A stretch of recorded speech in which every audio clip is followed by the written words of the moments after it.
Welcome back to our series, The Harsh Reality of Returning Home After Years Abroad.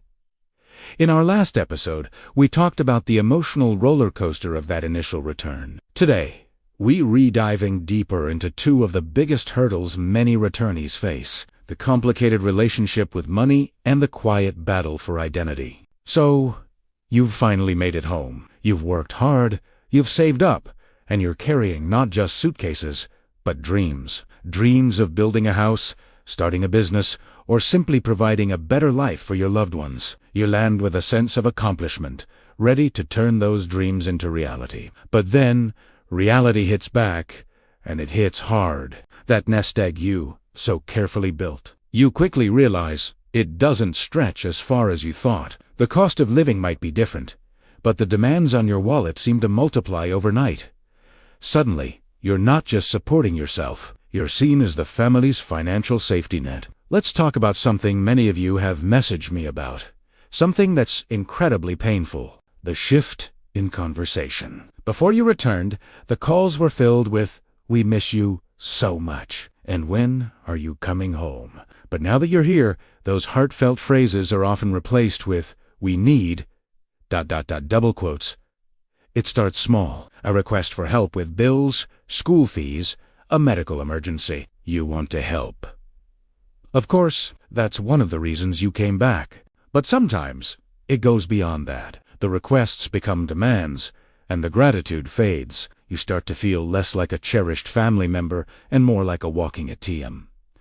You hear whispers about how much. You must have assumptions about the easy life you had abroad, with little understanding of the sacrifices you made, the lonely nights, the double shifts, the years you spent away from everything you knew and loved. This financial pressure can strain even the strongest family bonds. It creates a tension that hangs in the air, an unspoken resentment on both sides. You feel used, and they feel you're being selfish for not sharing more of the wealth they believe you have. It's a classic case of expectations versus reality, and you're caught right in the middle. And then there's the outright betrayal. This is the part that truly breaks people. You send money home for a specific project: a piece of land, a down payment for a house, capital for a family business. You trust that your instructions are being followed. You have a vision in your mind of what your hard-earned money is building back home. You return, excited to see the progress, only to find ...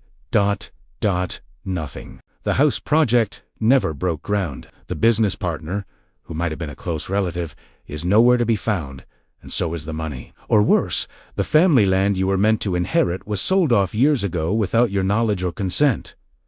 The shock is It's not just about the financial loss, as devastating as that is. It's the shattering of trust. The people you trusted most, the ones you sacrificed for, have let you down in the most profound way. It leaves a scar that's hard to heal, a deep-seated cynicism that makes you question everyone and everything. You're left asking yourself, was it all for this? It's a painful, isolating lesson that when money enters the picture, relationships you thought were unbreakable can crumble. And this feeling of isolation leads us directly into the next major challenge: the struggle with your own identity. You've come home, but you don't quite feel at home. You're in this strange limbo. To your friends and family, you are the one from overseas.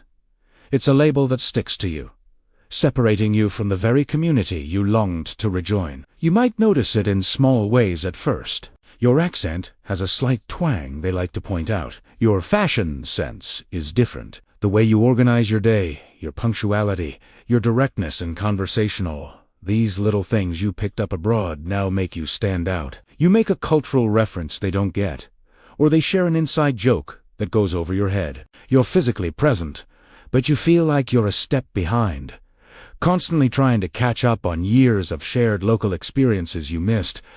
You're no longer just one of them. You've been changed by your experiences, and that change has created a subtle but definite gap. You're not quite local enough to blend in seamlessly. You don't think the same way. You don't react the same way. The lens through which you see the world has been permanently altered. But here is the other side of that coin. You're not foreign enough to be treated as a visitor either. A tourist gets a pass for not knowing the customs, for making mistakes. But you're expected to know better.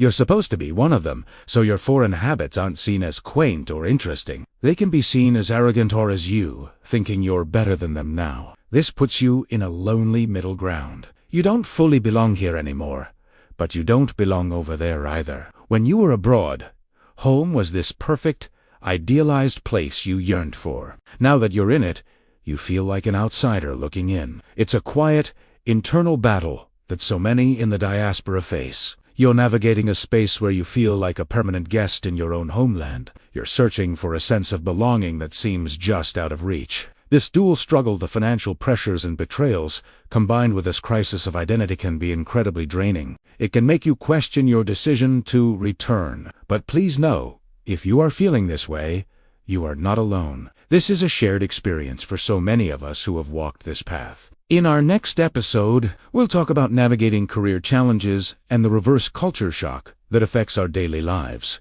The journey home is complex, but understanding these challenges is the first step toward overcoming them. Thank you so much for watching and for sharing your own stories in the comments. It's through this community that we find support and understanding. If you found this video helpful, please give it a thumbs up. And don't forget to subscribe and hit that notification bell so you won't miss the next part of our series.